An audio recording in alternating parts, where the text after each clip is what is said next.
If someone ever hands you a video game cartridge without a label, don't plug it in. Don't even touch it. I didn't listen. And now I'm sitting here, writing this out like it's a confession, like it's the only thing keeping me tethered to reality for just a little longer. You might think this sounds ridiculous, that I'm exaggerating, that it's just another urban legend or creepypasta. God, I wish that were true. I'd give anything for this to be just a story. But this cartridge didn't just ruin lives. It ended them. I know because I've seen the trail of broken people it left behind. Names scattered in forgotten forum threads. Usernames that suddenly went silent. It's not a coincidence. Every single one of them touched this thing. And now it's in my possession, humming quietly in the corner of my room, like it's alive, like it knows I'm talking about it. Before you roll your eyes and click away, I need you to understand something. I'm not trying to entertain you. I'm trying to warn you. The last time I ignored a warning, it led me here, staring at a game that shouldn't exist, a game that knows me better than I know myself. You think I sound paranoid? Maybe. But paranoia is the only thing that's kept me breathing this long. Here's the part that keeps me awake at night. I wasn't the first person to play it. Someone else had it before me. Maybe several people. And they're all gone now. Some were found dead. Accidents, suicides, unexplained health problems. Others just vanished. Their friends described them as obsessed, unable to sleep, muttering about finishing the game. The way I'm talking to you now is how they sounded before they disappeared. If you're still listening, good. That means I haven't lost you yet. That means maybe there's a chance you'll believe me before it's too late. Because this isn't just a haunted cartridge. It isn't just cursed code. It's something older, something hungrier, something that uses the game as a doorway. Every time I switch it on, I feel it pulling, like it's not me playing the game. It's the game playing me. I know what you're thinking. You want proof, screenshots, footage, evidence. But that's the trap. Sharing it, even looking at it too long, spreads it. The ones who tried to expose it didn't live long enough to explain why. So if you take nothing else from this, take this. Don't make my mistake. If you ever come across a cartridge without a label, walk away. Destroy it if you can. Don't touch it. Don't play it. Don't even let curiosity tempt you. Because once you press start, you've already lost. And now, I think I'm next. Let me explain how I found it. Before any of this started, my life wasn't extraordinary. I was just another retro gaming nerd, wasting too much money on plastic cartridges and discs that smelled like old basements. Nostalgia is a hell of a drug, and I was hooked. Saturday mornings were flea markets, eBay auctions, sketchy Facebook groups, you name it. If there was a chance to score a half-broken Super Nintendo cartridge or a PlayStation game with the wrong manual, I was there, wallet already halfway open. It sounds harmless, right? A quirky little hobby, something to laugh about. My friends did. They joke about how I was single-handedly funding the retirement of that one guy at the flea market who hoards Nintendo 64 games. I laughed with them, sure, but inside there was this gnawing hunger. Collecting wasn't just a pastime. It was an obsession. I wanted the rare ones, the cartridges nobody else had, the hidden treasures that people whispered about in forums like they were relics from another world. That's how all of this started, with one of those whispers. I was browsing late one night, scrolling through a collector's forum I barely remembered signing up for. Most posts were the usual chatter. complaints about scalpers, arguments about grading systems. Then I saw it, a thread with a title that simply read, "Do not buy, seriously." Of course I clicked. The first post was vague, just some guy saying he'd seen a cartridge pop up on an auction site and that anyone who bid on it would regret it. No details, no pictures, just that warning. Replies were a mix of trolls and curiosity. Some laughed it off, others begged for more info. Buried between the noise was a comment that caught my eye. "Last owner is dead. Check the list." A list? I scrolled, but there was no link, no attachment, just that cryptic line. And then, strangely, the thread was gone. I refreshed, tried different search terms. Nothing. It had been deleted like it was never there. That's when I found the listing. It was on a sketchy online marketplace, the kind where half the sellers look like they're operating out of storage units. The description was short. Nintendo cartridge. 1 copy only. No refunds. That was it. No photos of the label, just a blurry shot of the cartridge sitting on a wooden table. It looked ordinary. Too ordinary. Almost staged. But here's the part that made my stomach twist. In the product details, under condition, it said, "Final owner documented."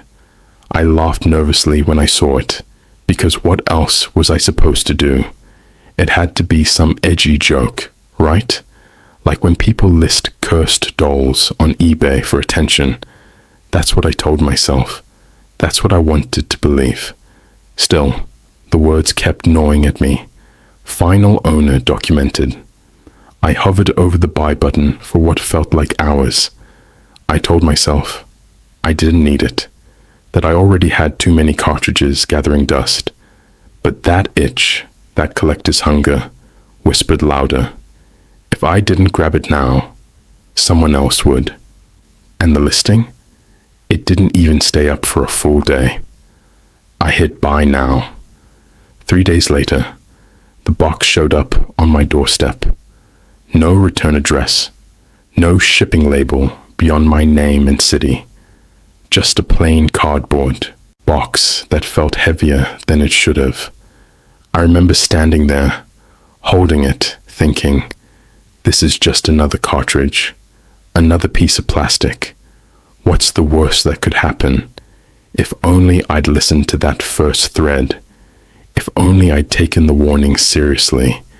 Because the moment I opened that box, everything started to unravel. The box was smaller than I expected, barely big enough to hold a paperback book. No fragile stickers, no branding, nothing to suggest it had passed through anyone's hands but mine. When I shook it lightly, I heard a dull thud, something solid inside, cushioned by almost nothing. I slit the tape with my keys and peeled it open. Inside was just the cartridge. No bubble wrap, no receipt, no note. It sat in the box, like it had been waiting. At first glance, it looked like any other Nintendo 64 cartridge, gray and clunky.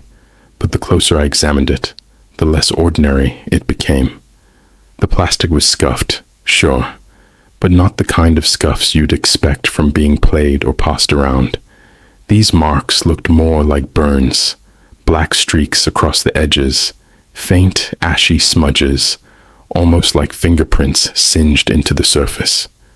The label, if there had ever been one, was completely gone, torn off, not peeled. You could still see the faint residue of glue, a jagged white scar where an image should have been. My stomach turned when I ran my thumb across it. The plastic was cold. Not just cool from the mailbox cold, but unnaturally chilled, like it had been pulled out of a freezer. I laughed nervously, told myself it was just paranoia. I've bought dozens of old cartridges. They come in every state, cracked, chewed on, stained with God knows what. Still, there was something about this one. I swear I felt a hum, faint but steady, when I held it, like a dying battery. I set it down on my desk and tried to be rational. Maybe I'd just read too many ghost story threads, let the warnings get under my skin. Maybe this was just another busted cartridge from someone's attic. But when I flipped it over, my hands went slick with sweat. There was a name scratched into the back, carved shallowly into the gray plastic, like someone had used a key. The letters were crooked, jagged, but still clear. It was my name. For a long time, I just sat there staring, trying to convince myself it was a coincidence. My name isn't unique. It could belong to anyone. But seeing it gouged into the back of this blank cartridge felt like a punch to the chest. I put it back in the box and shoved the whole thing into my closet. I told myself I'd return it, or better yet, throw it out. But that itch in the back of my skull wouldn't go away. It wasn't just the collector's urge this time. It was something sharper, like the cartridge itself wanted me to open the closet again, wanted me to look at it. By midnight, I caved. I pulled it out, turned it over in my hands and whispered, "Fine. One test run. If it doesn't work, I'll toss it." Sliding it into the console felt wrong. The cartridge didn't glide into place like others did. It resisted, just slightly, like it didn't want to connect. But when it finally clicked, my TV screen flickered to life instantly, faster than it should have. No logo, no cheerful startup jingle, just a black screen with a faint hiss of static, like the game was holding its breath. I should have turned it off right then. I should have ripped the cartridge out and thrown it back into the box. But instead, my hand went to the controller, almost without thinking. Curiosity won. I pressed start. That was the last time my room felt normal. The screen stayed black for so long, I thought maybe the cartridge was dead after all. Then, out of nowhere, a burst of color bled across the TV, like paint dumped in water. It swirled, pixelated shapes forming and breaking apart again, until finally a title screen emerged. No name, no logo, just 3 words in blocky red text that pulsed faintly like a heartbeat. Press start. I remember laughing under my breath, trying to shake off the nerves. That's it? Some bootleg title screen? But the controller felt heavy in my hands, like the buttons didn't want to be pressed. I hit start anyway. The screen flashed, and then I was in the game. Or at least, I think I was. The graphics were eerily sharp for an old cartridge, but the color palette was wrong. Everything looked muted, drained of life, as if someone had pulled the saturation down to 0. My character spawned in a town square that looked unsettlingly familiar. The fountain in the middle, the cracked cobblestone streets, even the crooked lamppost on the corner. It all looked like the park near where I grew up. I froze. Coincidence, I told myself. Retro games borrow from real life all the time. Still, my palms started to sweat. The avatar was a little boy, blonde hair, plain clothes, nothing remarkable. Except when I opened the menu, the character's name was already set. My name. I shut the console off, sat there in silence, staring at the blank screen, my heart hammering. But the room felt heavier with the power off, like the silence was mocking me, daring me to try again. And of course, I did. The game loaded faster this time, skipping the swirling pixels altogether. I was back in the same town square, except now it was darker. The sky tinged red. The NPCs wandered aimlessly, their faces blurred as though someone had smeared them with a thumbprint. I clicked on one at random, and a dialogue box popped up. "You shouldn't be here." That was it. No options to respond. No way to continue the conversation. Just that line, repeating every time I pressed A. I tried another NPC. Same words. You shouldn't be here. By the fourth or fifth attempt, I wasn't laughing anymore. I decided to explore. Every street corner led somewhere I knew. The corner store from my childhood, my old school, the alley where my friends and I used to sneak cigarettes. All warped, distorted in pixel form, but unmistakable. When I reached the street that mirrored my parents' house, I stopped breathing. The game had no right to know this place, no right to recreate it with such detail. I pushed the avatar forward. The screen glitched, stuttering, and then froze. That's when I heard it. A scream. Not from me, not from outside, from the game. It ripped through the speakers like a recording dragged across broken glass, long, distorted, and unmistakably human. I yanked the cartridge out of the console, but the sound kept going, warbling, until it tapered off into static. My TV buzzed with snow, though the console was off and the cartridge was in my hand. The room was dead silent again. I sat there, clutching that gray hunk of plastic like it was evidence, trying to convince myself I'd imagined it. Eventually, against every rational thought in my head, I plugged it back in. This time, there was no title screen, just the game loading directly into a save file. My save file. The timestamp was today's date, the playtime exactly matching the minutes I'd spent before yanking it out. I swear to you, I never saved. I almost threw the controller across the room, but something in me whispered, "Keep going." Maybe it was the collector's itch again, or maybe it was the cartridge itself, pulling me forward. I can't explain it. I clicked, continue. The boy spawned in front of a mirror inside what looked like a bedroom. My bedroom. Every detail was there. The posters, the shelves, even the crooked lamp by my bed. The avatar turned towards the mirror, and for the first time, I saw his face clearly. It wasn't just some pixelated child. It was me. When I saw my own reflection staring back at me from inside that game, something in my chest caved in. My first instinct was to shut it off, to put as much distance between me and that flickering screen as possible. But I couldn't. My hands felt glued to the controller. The avatar blinked when I blinked, tilted its head when I did. It was me, but hollow, drained, like someone had taken my image and emptied it out. I forced myself to power off the console. The screen went black. Relief lasted maybe 10 seconds. Then the overhead light flickered. Once, twice. Then the bulb hissed and died, leaving me in the glow of the standby light from the TV. I stood there, frozen, clutching the controller like it was some kind of weapon. That's when the static began, not on the television, on my phone.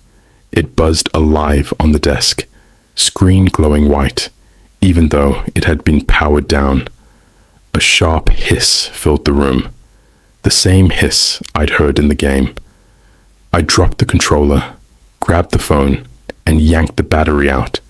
The noise cut instantly, but my ears still rang, like the sound had crawled inside my skull and nested there.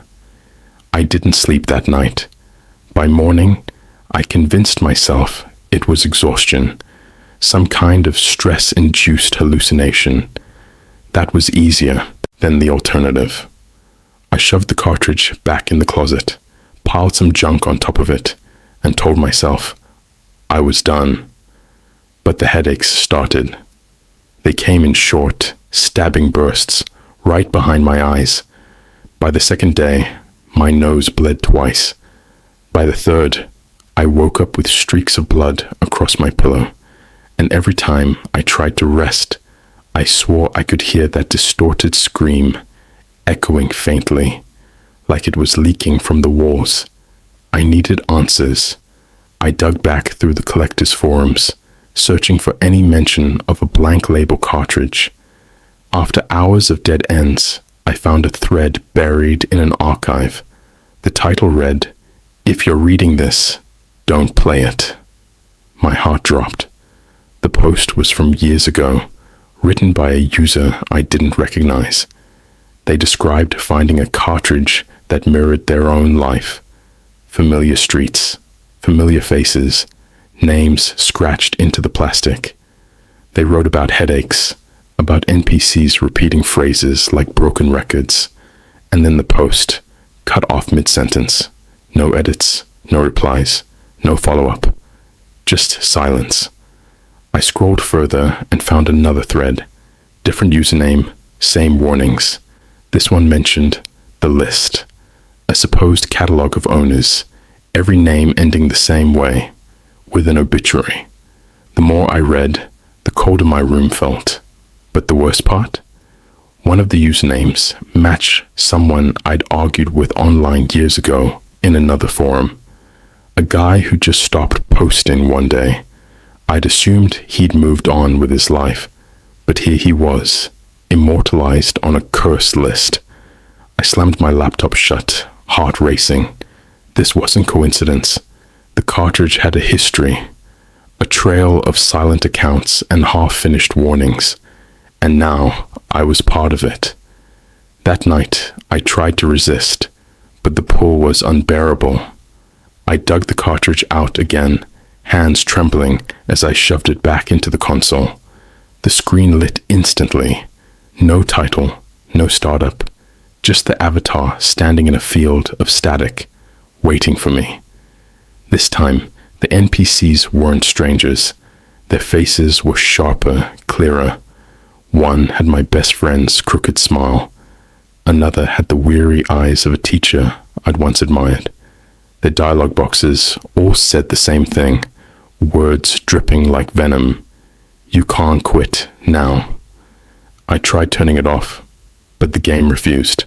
The power button did nothing. I yanked the plug from the wall, and the screen stayed lit. My reflection in the TV glass wavered, glitched, and for a moment I thought I saw another version of me grinning back. When it finally went black, I collapsed on the floor, clutching my skull as another wave of pain tore through it. I should have destroyed it then, but I didn't, because the game wasn't just on the cartridge anymore. It was here, in my room, crawling along the circuits, waiting for me to play again. I stopped pretending this was just a glitchy game the moment I saw my reflection smiling without me. Still, denial is a stubborn thing. I wanted logic, proof, some kind of explanation that didn't involve whispering about curses in the dark. That's what led me deeper into the rabbit hole, deeper than I ever should have gone. I started piecing together every scrap I could find. Old posts, archived pages, even rumors half buried in forgotten blogs. Most had been wiped. Threads that once held dozens of replies now led to 404 errors. But the fragments that remained all pointed in one direction. The cartridge wasn't just a game. It was a vessel. One post claimed the cartridge had been coded by a developer in the late 90s, someone who vanished before his project was ever released. His name popped up in old industry directories, but the trail ended abruptly. No obituary, no death certificate, just a blank space where his life should have continued.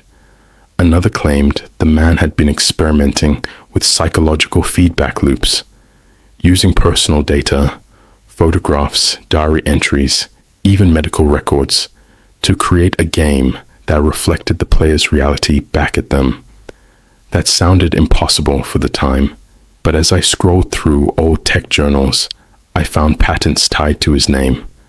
Patents for adaptive AI systems, for programs that could evolve in response to user interaction.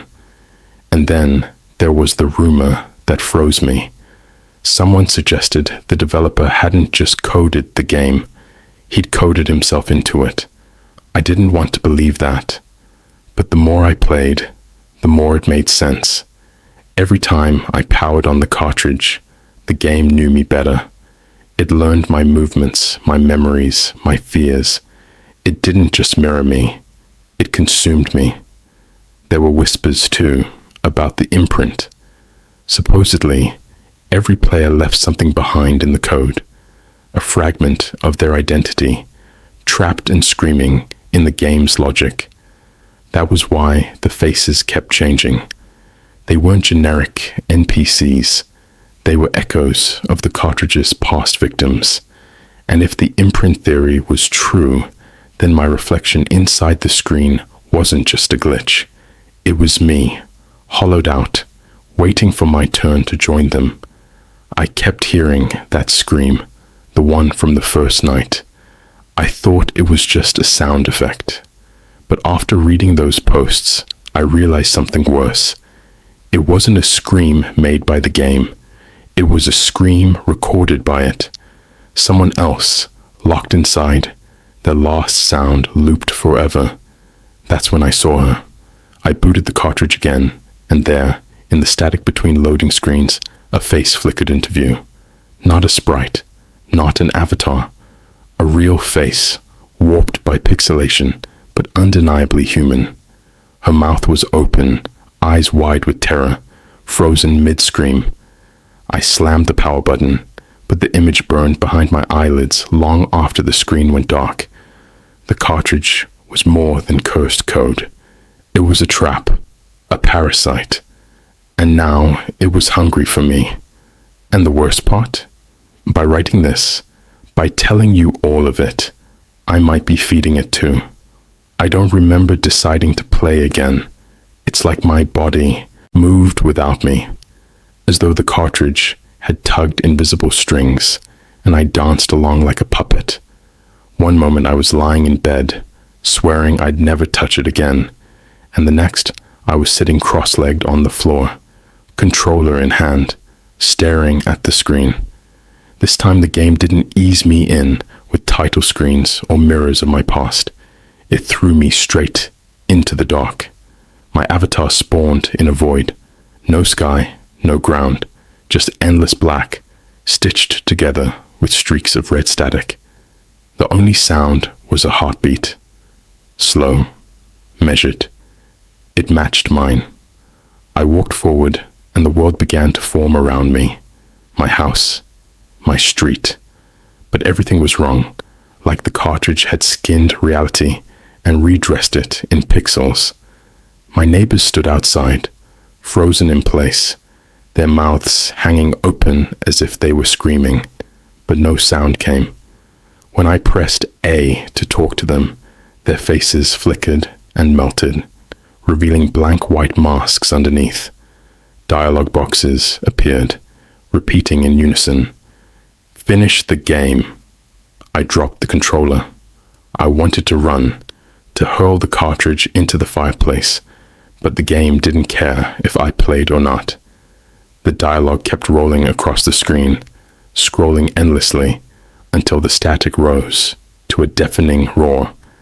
And then my reflection appeared again, not on the TV glass this time, in the window across the room. My reflection blinked half a second late, a delay I couldn't explain. It smiled when I didn't. Its lips moved, though no words came out.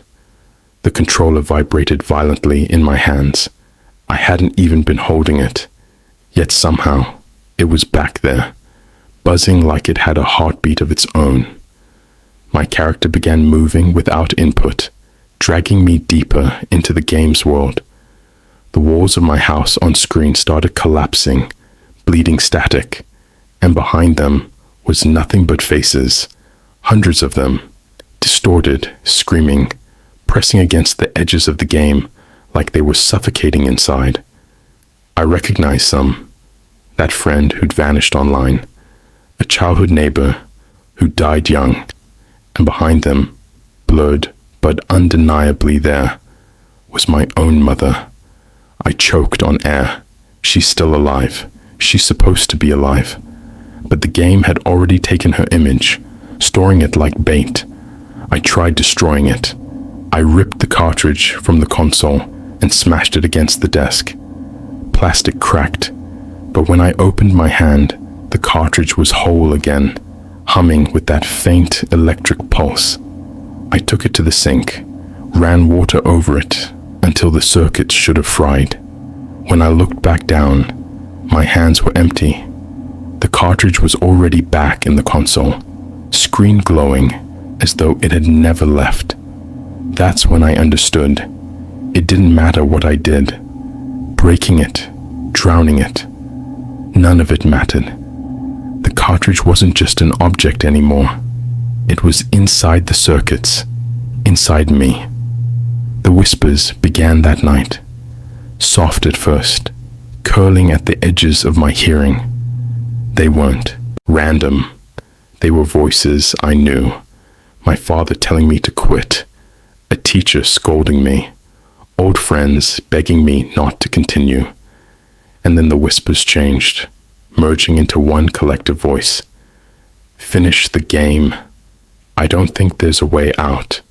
The cartridge doesn't want players. It wants endings. The only escape is finishing. But finishing means joining the others.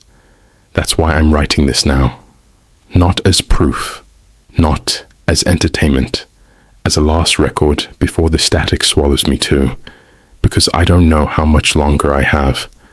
I don't know how much time has passed since I started writing this.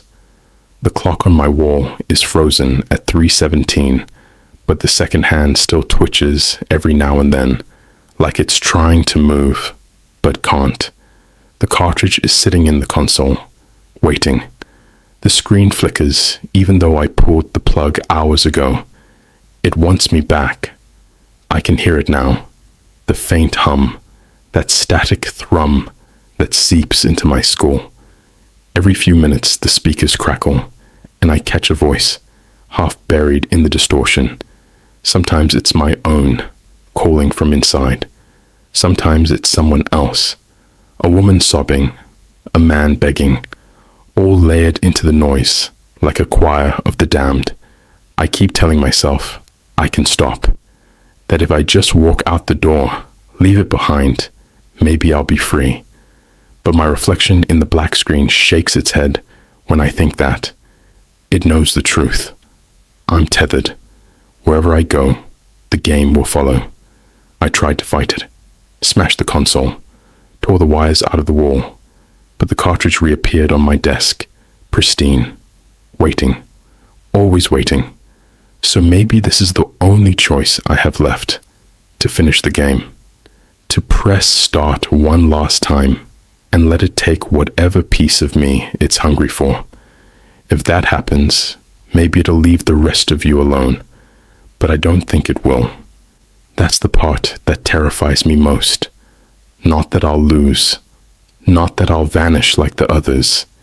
It's that by telling you this, by planting the image in your mind, maybe I've already passed it along. That's how it survives. That's how it feeds. So if you ever find yourself staring at a gray cartridge with no label, if you ever hear a whisper in the static calling your name, don't touch it. Don't even think about it. Walk away. Because once you press start, you're already part of it. And now, listen. Do you hear that? That faint crackle in the silence around you? That hum in your speakers? That's it. That's how it begins. I think it's calling for you now.